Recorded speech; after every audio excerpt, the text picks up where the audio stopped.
샬롬, 매일 성경과 함께하는 그룹 큐티나는 시간입니다. 매일 성경을 예습하신 후에 오디오 설명을 들어주시기 바랍니다. 오늘은 4월 셋째 주 나눔 매일 성경 156페이지입니다. 찬양은 개인적으로 하고 삶의 근황과 기도 제목은 순에서 나눠주시기 바랍니다. 해설은 성서유니온 자료를 인용했습니다. 먼저 도입글을 제가 읽겠습니다. 죽 한 그릇과 하나님 나라의 언약을 감히 비교할 수 없습니다. 죽 한 그릇은 잠시 허기를 채울 수 있지만 하나님 나라는 영원한 생명을 안겨주기 때문입니다. 하지만 들 사람에서는 장자의 명분을 대수롭지 않게 여기고 죽 한 끼에 동생에게 넘김으로 언약의 법적 상속자로서의 책임과 권리를 저버렸습니다. 아무리 좋은 기회일지라도 내가 그 기회를 소중히 여기지 않는다면 언제든 타인의 것이 될 수 있습니다. 먼저 19절에서 26절 리브가의 복중에서부터 태 아들이 싸우기 시작하는 내용을 다룹니다. 첫 번째 질문, 복중에서 싸우는 태 아들에 대한 하나님의 예언은 무엇입니까?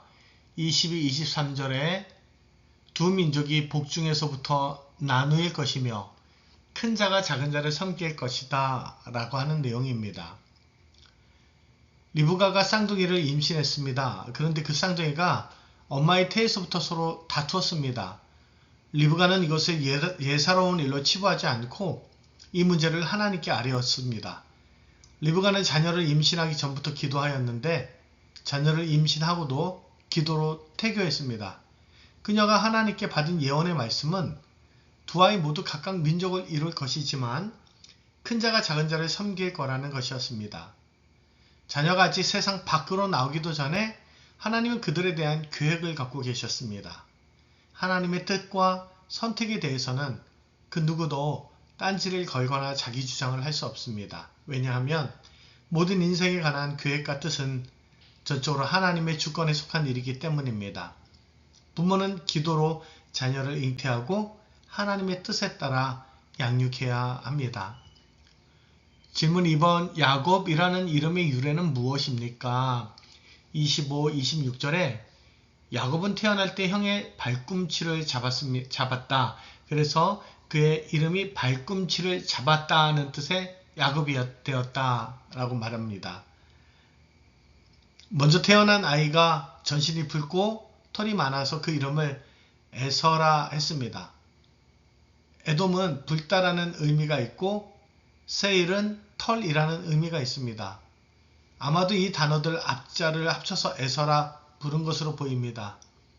에서는 그 이름답게 들 사람이 되어 야생에서 사냥하는 대장부로 성장했습니다. 이에 반해 둘째인 야곱은 태어날 때부터 형의 발꿈치를 잡았습니다. 히브리어 동사 아카브는 붙잡다 라는 의미가 있습니다. 아마도 여기서 유래해서 형의 발꿈치를 잡은 그 야이컵이로 불린 것으로 보입니다. 나중에 이 이름은 속이는 자의 대명사가 되기도 합니다. 야곱은 자기 이름처럼 집안에서 생활하면서 사회적, 신체적 약점을 얄팍한 속임수로 극복하려 했습니다. 나눔 1번, 태어나면서부터 형의 발꿈치를 잡은 야곱은 하나님이 이루시길 기다리지 못하고 스스로 쟁취하려는 사람이 되었습니다. 하나님이 책임지겠다고 하시는데도 내가 믿지 못해서 억지로 붙잡고 있는 문제는 무엇입니까? 27절에서 34절 두 번째 내용, 에서는 한 그릇 죽에 장자의 명분을 동생에게 양도하는 내용을 다룹니다. 먼저 질문 1번, 이삭과 리브가가 자녀들을 대한 태도는 무엇입니까? 이삭은 들의 사람 에서를 좋아했고 리브가는 집의 사람 야곱을 사랑하므로 각각 자녀를 편애했다입니다. 어머니 리브가는 집안에 있는 야곱을 더 사랑하고 아버지 이삭은 에서의 사냥고기를 좋아했기에 에서를 더 사랑했습니다. 문제는 부모의 자녀 양육에 있어서 편애와 소통 부재, 의견 불일치입니다. 이미 리브가가 태중에서 하나님의 예언을 받은 바 있습니다. 그렇다면 리브가는 이 예언의 말씀을 이삭과 나누면서 소통해야 했습니다. 그리고 노골적으로 자녀를 편애할 것이 아니라 모든 자녀에게 사랑을 주되 하나님이 그 자녀들에게 각각 어떻게 일하시는지 조용히 지켜봐야 했습니다. 그러나 이삭과 리브가는 하나님의 예언을 받고도 그것을 마음에 두지 않았으며 지극히 자기 마음에 맞는 자녀를 사랑하는 식으로 그렇게 편애했습니다. 그래서 장차 형제들 간에 생긴 시기와 갈등, 속임과 다툼 앞에서 부모는 어떤 중재도 해결책도 제시하지 못합니다. 2번, 에서가 들에서 돌아오는 때에 맞춰 야곱이 죽을 쓴 이유는 무엇입니까? 29절에서 31절에 에서의 약점과 필요, 즉 육체적 욕구와 허기짐을 이용해서 장자의 명분을 빼앗으려고입니다. 형보다 늦게 태어난 야곱은 장자의 명분이 없기에 상대적으로 사회적 약자입니다. 또한 신체적으로도 그 온 집안에서 조용히 지내는 자이기에 그 형을 이길 수 없었습니다. 그가 할 수 있는 일이라고는 교활하고 영악한 꼼수였습니다. 야곱은 자기 약점을 극복하기 위해 형의 약점이 무엇인지 찾아냈습니다. 형의 약점은 지극히 충동적이며 육체적 욕구에 충실하다는 것이었습니다. 야곱은 형의 이런 약점을 이용해서 형이 스스로 장자 명분을 포기하도록 얄팍한 수술을 씁니다. 사실 축한 그릇과 영원한 장자 권한은 그 가치면에서 비교할 수 없습니다.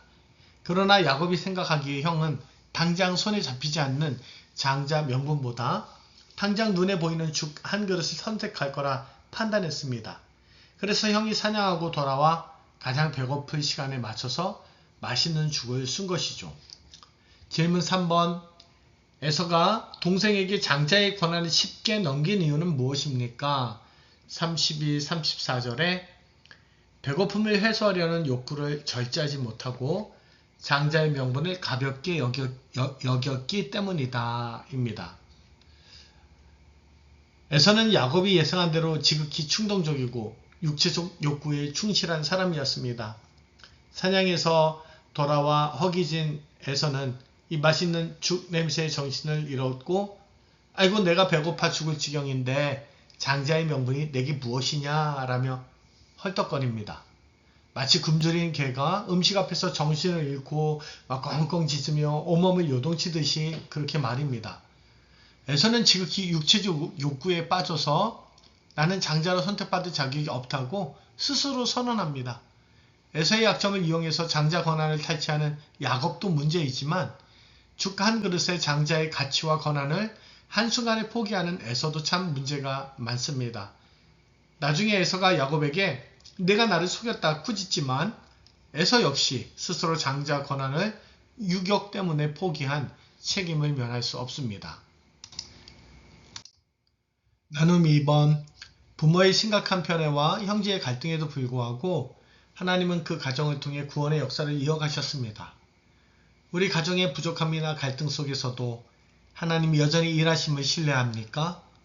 최근 우리 가정의 회복을 위해 기도하고 있는 제목이 있다면 나눠봅시다. 나눔 3번.